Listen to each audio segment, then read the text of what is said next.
Antes de começar, eu vou deixar aqui um muito obrigado pro Mendecacto e pro Vitinho pelos vídeos que me ajudaram a fazer o episódio de hoje.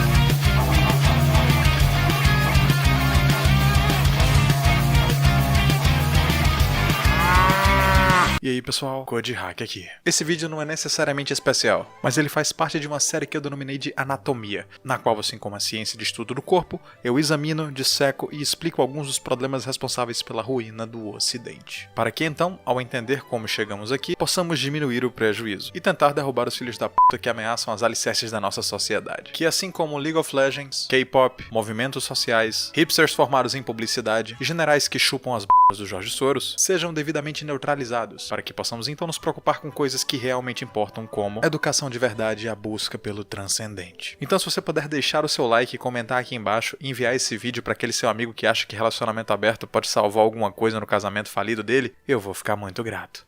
No mais, vamos ao vídeo. Para entender totalmente o problema e explicar por que a epidemia quase incontrolável de jogadores de Free Fire vem contagiando inúmeros casais mundo afora, precisamos inicialmente entender morfologicamente o que significa o termo cuckold. O termo cuckold na língua do califado inglês significa galo velho, ou seja, aquele que não pode mais reproduzir com as galinhas do viveiro, devido à idade avançada ou alguma deficiência, sobrando então a triste tarefa de proteger e prover para sua matilha de frango.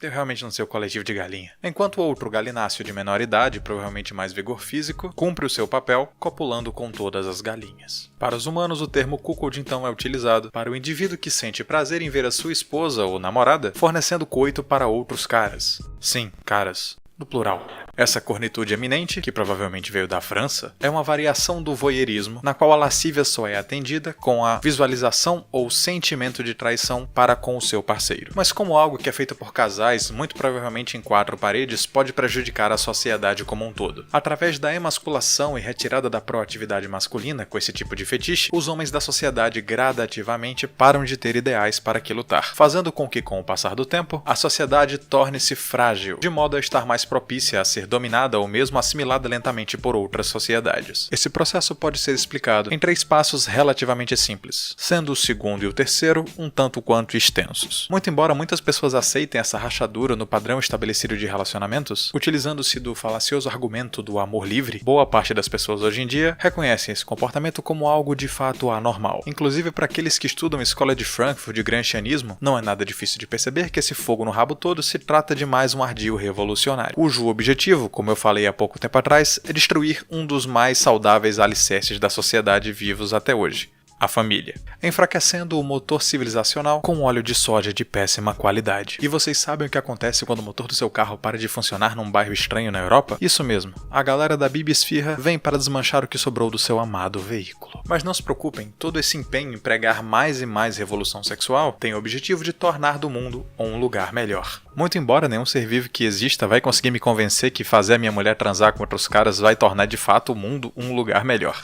Tem que ser muito gado para cair nessa história. O primeiro passo no processo de emasculação da figura masculina é a hipersexualização. A turminha do Theodor Adorno e do George Lucas criaram há algumas décadas o conceito de sex libre, na qual a ideia seria perverter a mentalidade humana através da hipervalorização, ou banalização se você preferir, do ato sexual. Se vocês quiserem entender um pouquinho mais sobre esse assunto, eu recomendo a leitura de A Libido Dominante. Se eu não me engano, eu vi na loja do Lilo para vender, então quem quiser e tiver interessado, vai comprar lá. A partir do momento em que o ser humano passa a ser comandado pelo sexo ao invés da razão, torna-se muito mais fácil quebrar algum paradigma normal ou controlar essas pessoas através de alguma moda passageira ou fetiche, agindo intra ou subconscientemente, de modo a incutir certos comportamentos e visões de mundo de uma forma muito mais rápida e fácil do que pelo meio ideológico. Mas só para constar, essa liberdade desenfreada acaba tendo o efeito contrário nas pessoas, uma vez que algumas pesquisas mostram que há décadas atrás, as pessoas casadas faziam muito mais sexo do que o pessoal que está solteiro na putaria hoje em dia. O segundo passo do processo então teve como alvo as mulheres.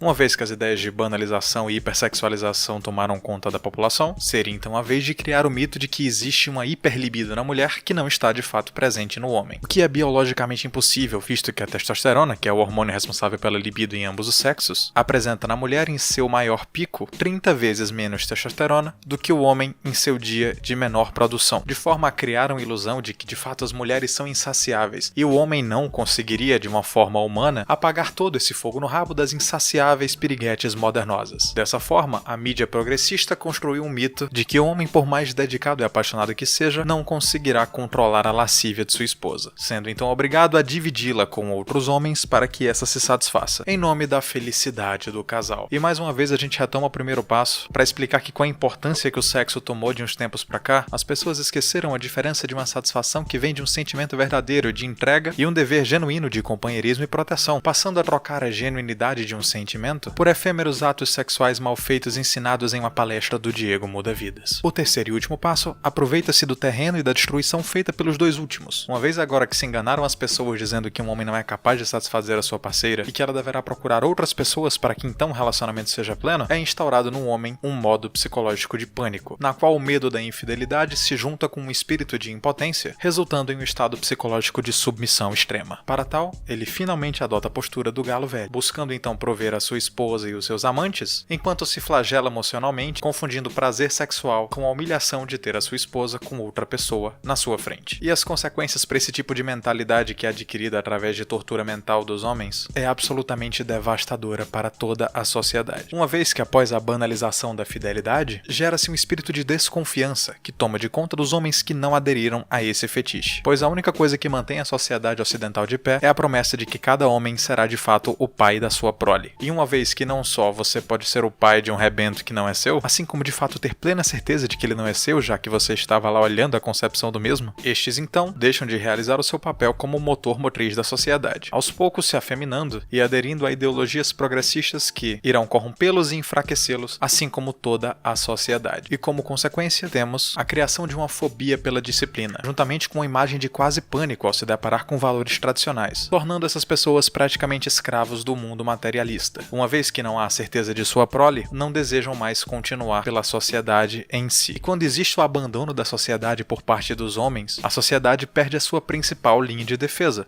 os homens, uma vez que policiais, soldados e bombeiros são, de fato, homens, e precisam sim de uma motivação, que no caso seria uma proteção da sua família e dos seus, para barrar possíveis invasões e manter a ordem social estabelecida. Ou seja, destrua a moral e você destruirá também uma sociedade inteira. Mas por que diabos alguém ia querer fazer uma coisa dessa? A história explica. Uma das principais características da escravidão, pelo menos nos tempos antigos, é claro, era o fato de que não havia direitos sobre a sua prole, de modo que se você não soubesse quem é o seu pai, você não poderia herdar um bem, ou mesmo transmitir valores para que um dia essa pessoa possa galgar a liberdade e crescer como indivíduo. Então como é que se nasciam os escravos? Sabe aquele pessoal que cria cachorro?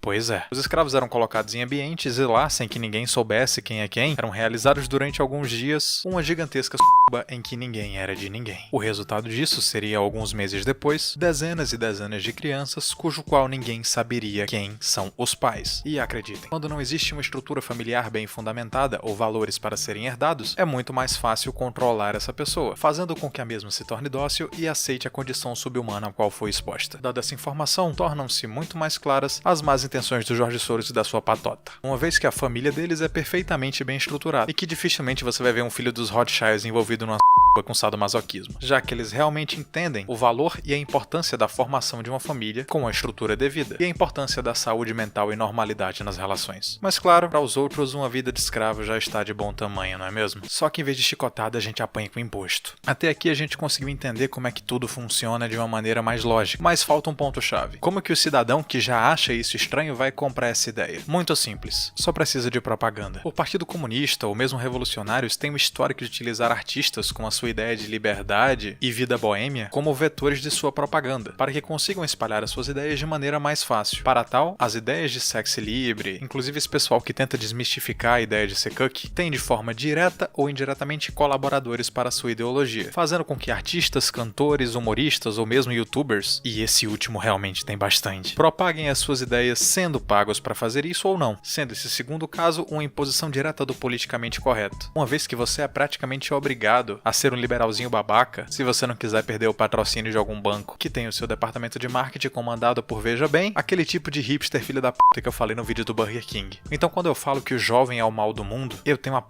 da razão, cara. Através do cinema, filmes e novelas, a mente das pessoas é sequestrada, acelerando com uma linguagem quase que subliminar os 3 pontos do processo que eu apresentei agora no começo do vídeo. E como consequência, as pessoas começam a achar que não é uma ideia tão ruim assim. Como fator de amplitude desse problema, aparece o Beautiful People, artistas e youtubers cornos, que tentam apoiar a ideia de liberalismo sexual, mesmo que eles se sintam ofendidos em receber a alcunha de cuck, uma vez que de fato não importa se você é ou não chifrado pela sua namorada, e como consequência, além de alimentar uma sociedade que será enfraquecida e possivelmente subjugada por algum kebab filha da p, algum político esquerdista totalitário, ou alguma impostocracia gigantesca que vai sufocar todo mundo com tributos abusivos, ou até mesmo os 3, o número de pessoas com transtornos mentais irá aumentar demasiadamente. Isso porque todo experimento social que mexe com a mentalidade das pessoas vai mais cedo ou mais tarde, por uma própria questão de proporção, deixar alguém maluco. Homens e mulheres que de fato não vão conseguir aguentar essa pressão de liberdade que te escraviza numa situação meio degradante, vão ser literalmente obrigados a entregar as suas vidas para um frasco de remédio tarja preta. O que no final das contas também acaba contribuindo com a destruição da sociedade, uma vez que uma pessoa que está refém desse tipo de remédio ou problema psicológico não vai ser alguém realmente produtivo, principalmente em situações de crise, fazendo com que esse sentimento de abandono e frustração seja literalmente tão devastador quanto uma invasão ou uma bomba, uma vez que as defesas do pensamento ocidental já serão minadas, e conquistar o mesmo, seja por uma via totalitária governamental ou invasão física, será infinitamente mais fácil. Como conclusão, então, podemos entender que isso não é um fetiche, mas sim uma forma de aprisionamento mental de homens e mulheres capaz de gerar consequências devastadoras, uma vez que as pessoas são violentadas psicologicamente e forçadas a aderir a uma ideologia que destrata os seus sentimentos e a sua capacidade de realmente se entregar a alguém e ter um relacionamento saudável, rebaixando a natureza humana até um ponto em que literalmente voltaremos a ser animais. Eu sou o CodeHack e até a próxima.